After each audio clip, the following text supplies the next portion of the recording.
आजकल वैसे अगर हम किसी भी सुपरमार्केट में जाएं तो वहां एक पूरी कतार उन डब्बों की होती है जिन पर लिखा होता है जीरो कैलोरीज या आर्टिफिशियल स्वीटनर। मतलब ये केमिकल्स हमारी जुबान को तो एक लम्हे के लिए मीठे लगते हैं, लेकिन इनका जायका कुछ खोखला सा होता है और बाद में ना एक अजीब सी कड़वाहट छोड़ जाते हैं। जी बिल्कुल। और अगर गहराई में सोचा जाए तो हम आज के इस जदीद दौर में सिर्फ चाय या कॉफी में ही नहीं बल्कि जिंदगी के हर पहलू में यही मस्नूई मिठास ढूंढ रहे हैं। 100%।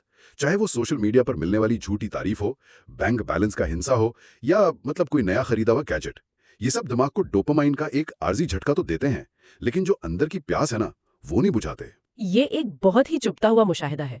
देखें, इंसान की ये आदत कोई आज की नहीं है। सदियों से हम इस ज़ाहिरी और आर्जी मिठास के पीछे भागते आ रहे हैं और फिर हैरान होते हैं कि अंदर का खालीपन क्यों नहीं भर रहा। बिल्कुल। और दिलचस्प बात यह है कि इस मसले की तशखीस और इसका बाकायदा इलाज आज से 800 साल पहले 12वीं सदी ईस्वी में इंतहाई साइंसी और नफ्सियाती अंदाज में कर दिया गया था, और वो भी किसी पेचीदा फलसफियाना जबान में नहीं बल्कि पंजाब के खेतों, मिट्टी और रोजमर्रा की जिंदगी के इख्तियारों में। वाह। और इसीलिए आज के इस तफसीली जायजे का मकसद किसी आम किताब पर तबादला ख्याल करना नहीं है। आज हम बड़े सगीर की इस अजीम हस्ती के कलाम का एक तरह से पोस्टमार्टम करेंगे, जिन्होंने पंजाबी जबान को बाकायदा एक अदबी और सूफियाना शक्ल दी। जी, हम बात कर रहे हैं बाबा फरीद गंज शकर रहमतुल्लाह अलैह की। बिल्कुल।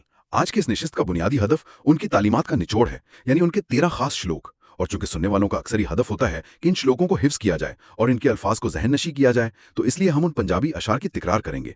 मतलब उन्हें बार बार दोहराएंगे और उनकी तहों में छुपे हुए जो मानी है उन्हें उधेड़ेंगे। ये अंदाज वाकई बहुत कारआमद रहेगा याद करने के लिए। थोड़ा सा पस मंजर बताती चलूं। बाबा फरीद की पैदाइश 1188 ईस्वी में हुई और उनकी कलाम की सबसे बड़ी ताकत ना उसकी मकामी बिंत है। सही। उन्होंने कोई मावराई बातें नहीं की बल्कि भैंस के दूध, लकड़ी की रोटी और जंगल के कांटों की बात की। ये वो जुबान है जो सीधी लाशऊर में उतरती है। तो फिर इस सफर का बाकायदा आगाज करते हैं। जब हमने शुरू में मसनूई मिठास की बात की तो ये सवाल उठता है कि अगर दुनिया की ये तमाम चीजें, ये कामयाबियां हकीकी मिठास नहीं रखती, तो फिर असल मिठास क्या है? मतलब बाबा फरीद इसका मुवाजना कैसे करते हैं? अच्छा, वो इस मुआवजे को कमाल खूबसूरती से अपने पहले श्लोक में पेश करते हैं। जरा उन अल्फाज की रवानी और उनमें गिनवाई गई चीजों पर गौर कीजिएगा। वो कहते हैं, फरीदा शुक्र, खंड, नबात, गुड़, माखियो माझा दुध, सभ्य वस्तु मिठियां, रब ने पूजा तुध। हम्म, एक मिनट, मुझे उसकी तरतीब जरा याद करने दें।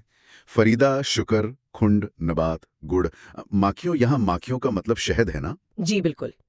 शुकर, खुंड, नबात यानी मिस्री, गुड़, शहद और भैंस का दूध, ये उस दौर में और खैर आज भी कुदरती मिठास की सबसे खालिस किस्में हैं। तो श्लोक का दूसरा हिस्सा क्या था? दूसरा हिस्सा है, सभे वस्तु मिठियां, रब न पुजन तुद, यानी ये तमाम अशिया बेशक बहुत मीठी हैं, लेकिन ए रब, इनमें से कोई भी तेरी मोहब्बत की मिठास के बराबर नहीं पहुंच सकती। यहाँ पुजन तुद का मतलब है तेरे बराबर पहुंचना या तेरा मुकाबला करना। इसका मतलब है कि उन्होंने जानबूझकर इस दौर की लजीज तरीन चीजों की फहरिस्त बनाई, सिर्फ ये साबित करने के लिए कि दुनियावी लज्जत की एक हद है। चलें, मैं इसे एक बार पूरी रवानी से पढ़ने की कोशिश करता हूं ताकि ये सुनने वालों को भी जहन नशीन हो जाए। फरीदा, शुक्र, खुंड, नबात, गुड़, माखियों, माझा दूध, सभे वस्तु मिठियां, रब न पूजन तुद। जबरदस्त। अब अगर हम दुनियावी लज्जतों से एक कदम आगे बढ़े ना, तो सवाल ये पैदा होता है कि जब इंसान इन लज्जतों के पीछे भागना छोड़ देता है तो उसकी जिंदगी कैसी हो जाती है? क्या वो भूखा मर जाता है? हाँ, जाहिर है ये एक आम सा सवाल है।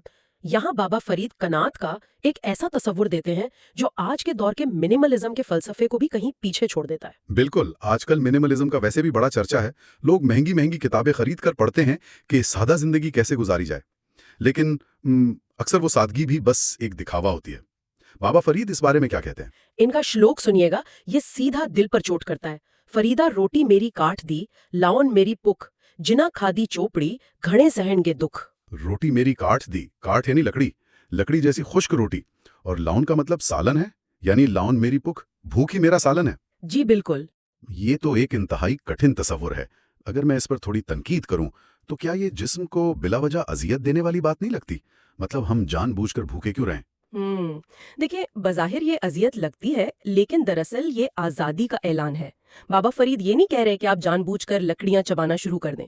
वो ये समझा रहे हैं कि जब तलब खत्म हो जाती है ना, तो एक सूखी रोटी भी नेमत लगती है और इंसान की अपनी भूख ही उस रोटी का बेहतरीन सालन बन जाती है। वाह। और वो जो दूसरा मिसरा था? जी, जिना खादी चौपड़ी कोहने सहनगे दुख, चौपड़ी यानी घी लगी हुई रोटी जो दुनियावी लालच और आसाइश की अलामत है। जो उन आसाइशों का गुलाम हो गया उसे छिन जाने का खौफ और मजीद पाने की होस मुसलसल दुख देती है। यार ये बात नफसियाती तौर पर बिल्कुल दुरुस्त है। हम जितना ज्यादा दुनियावी चीजों पर इन्हिसार करते हैं, उनके खो जाने का तनाव, वो जो एंग्जाइटी है, उतनी ही बढ़ जाती है। चलें इस श्लोक को एक बार मिलकर दोहराते हैं ताकि याद हो जाए। फरीदा रोटी मेरी काट दी, लौन मेरी भूख, जिना खादी चौपड़ी, खुने सहनगे दुख। बिल्कुल। अब यहाँ ना एक उलझन पैदा हो सकती है। वो ये कि जब एक इंसान इतनी कनात इख्तियार कर लेता है और दुनियादारों को ऐशो अशरत के पीछे भागते देखता है तो उसमें एक रूहानी तकब्बुर पैदा होने का खतरा होता है। यानी वो अपने आप को दूसरों से बरतर समझने लगता है। जी, वो दूसरों को हकीर समझने लगता है। और इसी तकब्बुर को तोड़ने के लिए बाबा फरीद फौरन वहदतुल वजूद का वो जबरदस्त नजरिया पेश करते हैं जो कायनात के हर जर्रे को मुकद्दस बना देता है। ओह, ये तो एक जबरदस्त रब्त है। मतलब अगर हम सूखी रोटी खाकर ये सोच रहे हैं कि हम घी वाली रोटी खाने वाले से बेहतर हैं, तो सारा रूहानी सफर वहीं गारत हो गया। ये नजरिया किस श्लोक में बयान हुआ है? वो फरमाते हैं, फरीदा खालिक खल्क में खल्क वसे रब महा, मुंदा किस्नु आखिए जा तस्बिन कोई नहा। अब जरा इन अल्फाज की सादगी और गहराई देखें। खालिक यानी पैदा करने वाला, खल्क यानी मखलूक, और मुंदा कहते हैं बुरे को। ये तो वाकई तफरीक की जड़ी काट देता है। खालिक खलक में है, खल्क वसे रब महा, यानी खुदा मखलूक में है और मखलूक खुदा में। मंदा किस्नु आकिए जहाँ तस्बिन कोई नहा, बुरा किसे कहें जब उसके सिवा कोई है ही नहीं। लेकिन देखें, 12वीं सदी के पंजाब में जहाँ जात पात और ऊंच नीच का निजाम इंतहाई सख्त था, वहाँ ये बात कहना कि कोई इंसान बुरा नहीं है, ये तो एक बहुत इनकलाबी सोच थी। बिल्कुल इनकलाबी थी। ये महज शायरी नहीं थी, ये उस वक्त इस समाजी ढांचे के खिलाफ एक मुकम्मल बगावत थी। अगर खुदा हर जगह और हर इंसान में है तो आप किसी को अछूत कैसे कह सकते हैं? आप किसी से नफरत कैसे कर सकते हैं? तो फिर मैं एक और बार दोहराता हूँ, फरीदा खालिक खलक में खल्क वसिरब महा, मंदा किस्नु आखिए जा तस्मिन कोई नहा।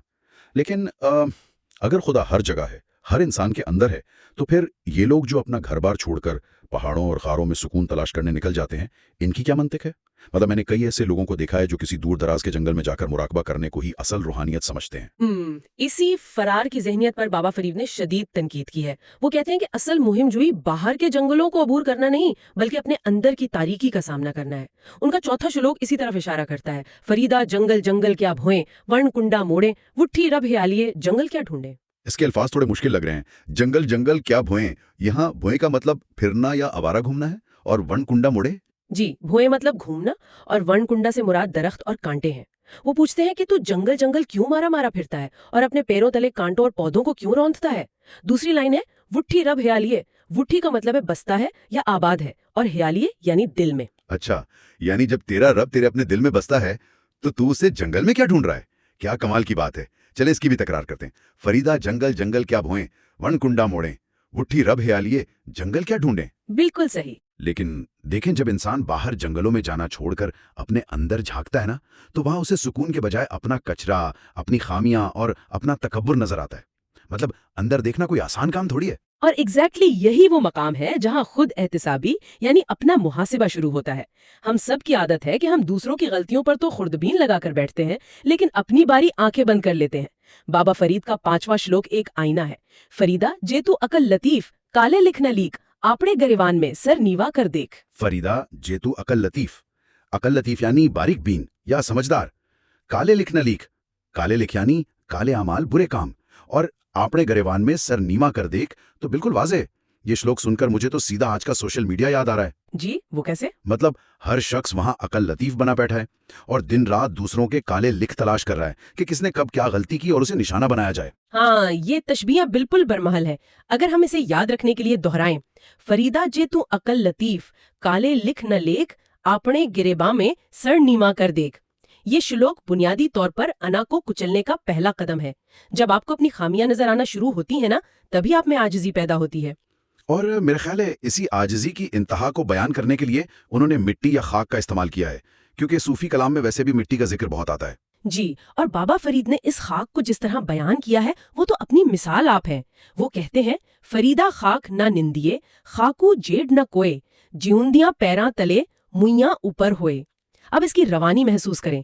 निंदिए का मतलब है बुरा भला कहना या हकीर जानना, और जेठ का मतलब है जैसा या बराबर। यानी फरीदा खाक ना निंदिए, मिट्टी को कभी हकीर मत जानो। खाकू जेड ना कोई, मिट्टी के जैसा या उसके बराबर आजिज कोई और नहीं है।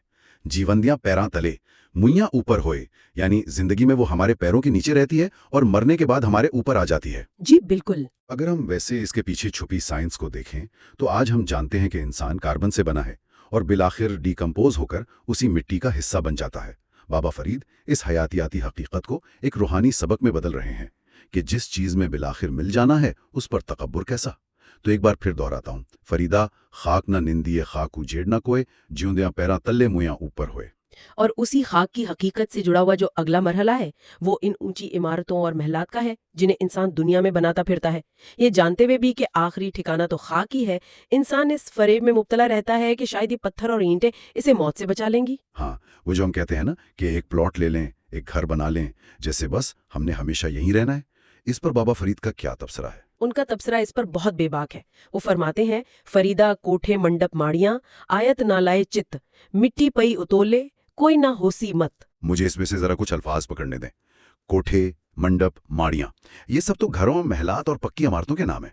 और आयत ना लाए चित, आयत यानी यहाँ और चित यानी दिल, मतलब इनमें दिल मत लगा। बिल्कुल। और दूसरी लाइन की जो मंजर कशी है वो बहुत गहरी है। मिट्टी पई अतोले, कोई ना होसी मत। अतोले से मुराद है मिट्टी के नीचे या कब्र में, और मत कहते हैं मशवरे को या मददगार को। यानी जब तुम पर मनो मिट्टी पड़ जाएगी तो ये महलात तुम्हारे किसी काम नहीं आएंगे और वहां मिट्टी के नीचे कोई तुम्हारा मददगार या मशवरा देने वाला नहीं होगा। ये तो एक तरह से पूरी जिंदगी के मकसद पर ही एक बड़ा सवालिया निशान है। चलें इसे मिलकर दोहराते हैं ताकि इसके अल्फाज पुख्ता हो जाएं।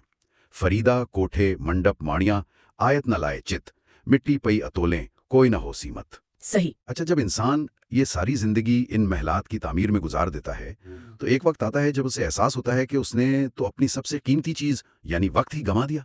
और वक्त के ज़िया पर तो वैसे भी आजकल इतनी बात होती है, प्रोडक्टिविटी हैक्स और टाइम मैनेजमेंट के कोर्सेज बिक रहे हैं। लेकिन बाबा फरीद की टाइम मैनेजमेंट जरा मुख्तलिफ है। वो इंसान को उसकी पूरी जिंदगी का हिसाब एक इंतहाई सादा मगर खौफनाक अंदाज में पेश करते हैं। इस श्लोक की तिकरार सुने, इसमें एक कमाल की लय है। फरीदा चार गवाइयां हिंड के, चार गवाइयां सम, लेखा रब मंगेसिया तू आऊं केहड़े कम। चार गवाइयां हिंड के, गवाइयां तो हो गया जाया कर दें, और हिंड के का क्या मतलब है? हिंडके का मतलब है जाग कर या दुनिया के धुंधों में खप कर। पुराने जमाने में दिन और रात को 8 पहरों में तकसीम किया जाता था, 4 पहर दिन के और 4 पहर रात के। अच्छा, तो चार गवाइयां हिंड के, चार गवाइयां सम, और सम का मतलब सोकर होगा। यानी 4 पहर तूने दुनियावी कामों की दौड़ धूप में जाया कर दिए और बाकी 4 पहर नींद में गुजार दिए। जी, और फिर लहका रब मंगेसिया तू आयो केड़े कम। लहका यानी हिसाब किताब। जब खुदा हिसाब मांगेगा कि तू किस काम के लिए दुनिया में आया था और क्या करके आ गया है, तो क्या जवाब देगा? उफ, ये श्लोक तो वाकई हिस्स करना बहुत जरूरी है क्योंकि रोजमर्रा की जो गफलत है ना उस पर एक बराह रास्त वार है। एक बार फिर पढ़ते हैं। फरीदा चार गवाइयां हिंड के, चार गवाइयां सम, लेखा रब मंगेसिया तू आयो केड़े कम। और इसी हिसाब किताब से जुड़ी है मौत की वो अटल हकीकत जो हर इंसान को दरपेश है, लेकिन हर इंसान उससे नजरें चुराता है। हुक्म की तरह है। उसमें वो खुद को और हम सब को मुखातब करके कहते हैं, उठ फरीदा वुजू साज, सुबह नमाज गुजार, जो सर साई न नवे सो सर कप उतार। सुबह सवेरे उठ और वुजू करके तैयारी कर, सुबह नमाज गुजार और फजर की नमाज अदा कर। अगली लाइन तो सीधा सर पर वार करती है, जो सर साई न नवे, साई यानी मालिक परवरदिगार, और नवे मतलब झुके। जो सर अपने मालिक के आगे नहीं झुकता सो सर कप उतार, कप उतार यानी उसे काट कर फेंक दे। यहाँ सर काटना कोई जिस्मानी तशद्दुद का प्रचार नहीं है, बल्कि ये उस अना और तकब्बुर को काटने की बात है।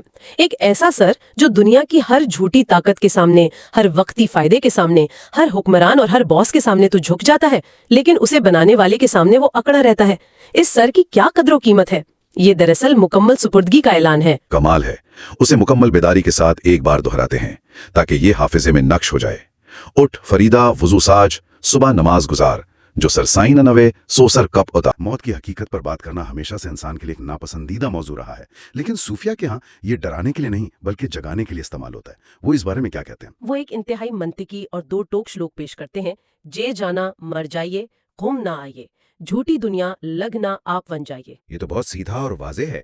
जे जाना मर जाइए, अगर ये पक्का पता है कि एक दिन मर जाना है। घूम ना आइए, घूम यानी वापस मुड़कर नहीं आना। झूठी दुनिया लगना आप बन जाइए, तो फिर इस झूठी दुनिया के पीछे लगकर अपना आप क्यों जाया करना, अपना वक्त क्यों बन जाना? बिल्कुल। जे जाना मर जाइए, घूम ना आइए, झूठी दुनिया लगना आप बन जाइए। अच्छा देखें, यहाँ तक का जो सफर है, दुनिया की हकीकत समझने से लेकर अंदरून की तलाश और फिर मौत की याद तक, ये सब तो नजरियाती बातें हो गईं। اب ذہن में ये सवाल आता है कि ठीक है, ये सब समझ आ गया, लेकिन जो रोजमर्रा की अमली जिंदगी है, जहां इंसानों से वास्ता पड़ता है, जहां गुस्सा भी आता है, लड़ाइयां भी होती हैं, वहां क्या रवैया इख्तियार किया जाए? ये बहुत अहम सवाल है, क्योंकि असल इम्तिहान तो अमली जिंदगी ही है। बाबा फरीद महज जंगल में बैठने वाले सूफी नहीं थे, वो मुआशरे के अंदर रहकर इसकी इस्लाह कर रहे थे। इसलिए वो कहते हैं कि सबसे पहला काम अपने अंदर के मौसम को ठीक करना है। उनका ये 10वां श्लोक सुनिए, फरीदा मन मैदान कर, टुए टब्बे ला, आगे मोल ना औसी दोजख संदीपा। ये इस्तिआरा बड़ा दिलचस्प है। मन मैदान कर, मन यानी दिल, अपने दिल को एक सीधे मैदान की तरह हमवार कर दे। और टोए टबे, लाहौर पंजाब में टोए टबे कच्चे रास्तों के गड़ों और टीलों को कहते हैं। यानी दिल के अंदर जो कीना, बुग़्ज़, हसद और नफरत के निशेबो फराज है ना, उन्हें खत्म कर दे। बिल्कुल, जरा तसव्वुर करें, एक उबड़ खाबड़ जमीन पर सफर करना कितना तकलीफदेह होता है। इंसान हर वक्त ठोकर खाता है। जिस इंसान का दिल कीने और बुग़्ज़ के गढ़ों से भरा हो, वो खुद भी ठोकरें खाता है और दूसरों को भी गिराता है। दूसरी लाइन है, आगे मोल ना आओसी, दोजख सुंदी भा। भा कहते हैं आग को, यानी अगर तूने इस दुनिया में अपना दिल साफ कर लिया तो आखिरत में दोजख की आग तेरे करीब भी नहीं आएगी। एक बार इसे दोहराते हैं, फरीदा मन मैदान कर, टोए ठबिल हा, आगे मोल ना औसी, दोजख संदी भा। और देखें, जब दिल हमवार हो जाता है तो फिर इंसान दूसरों की बुराइयों को भी बर्दाश्त करने की सलाहियत पैदा कर लेता है।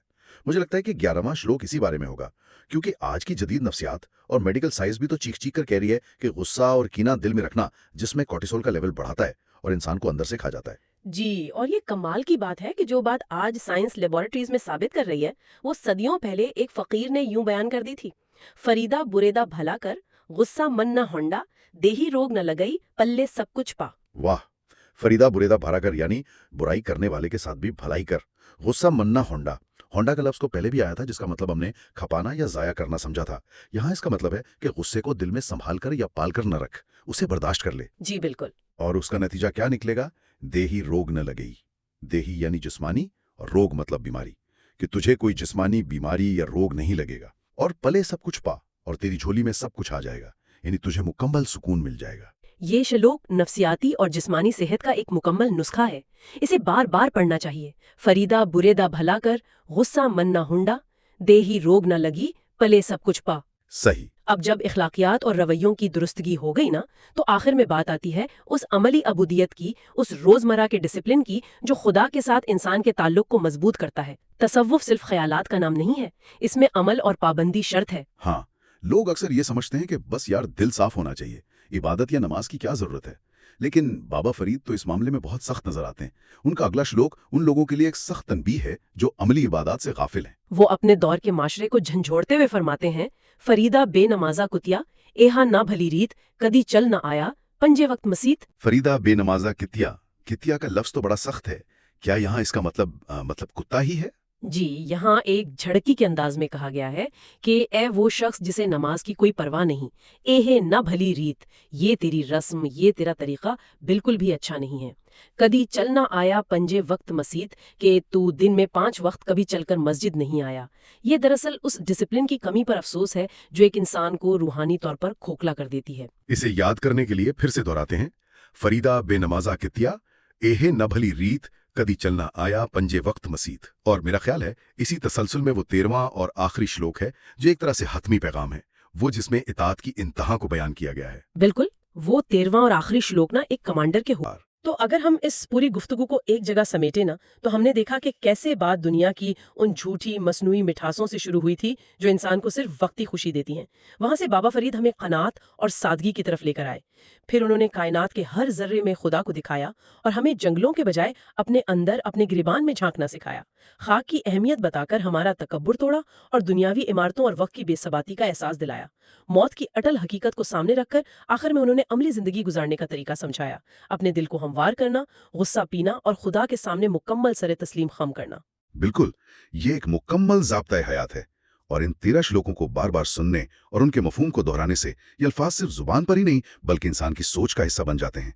यही उनकी तिकरार की असल ताकत है। जी 100%। इस तफसीली जायजे के इख्तिताम पर एक सोचने वाली बात यह है, हमने शुरू में जिक्र किया था कि आज के इस मसरूफ और डिजिटल दौर में हर तरफ खलफशार है। सुनने वाले अगर चाहें तो वो इस बात पर गौर कर सकते हैं कि आज के इस दौर में जहां हम हर वक्त स्क्रीन्स पर नजरें जमाएं, दूसरों के काले लिख पढ़ने में मसरूफ रहते हैं, अगर हमें आज की उलझनों पर 2 मिसरों का कोई श्लोक लिखना पड़े तो वो क्या होगा? हमने किस शय को अपना माझा दूध या जिंदगी की असली मिठास समझ लिया है? क्या वाकई हम जो कुछ जमा कर रहे हैं वो हमें अंदर से मीठा कर रहा है, या वो महज एक और मसनूई केमिकल है जो बिलाखिर हमें अंदर से खोखला कर देगा? ये एक ऐसा सवाल है जो शायद बाबा फरीद आज हमारे सामने जरूर रखते।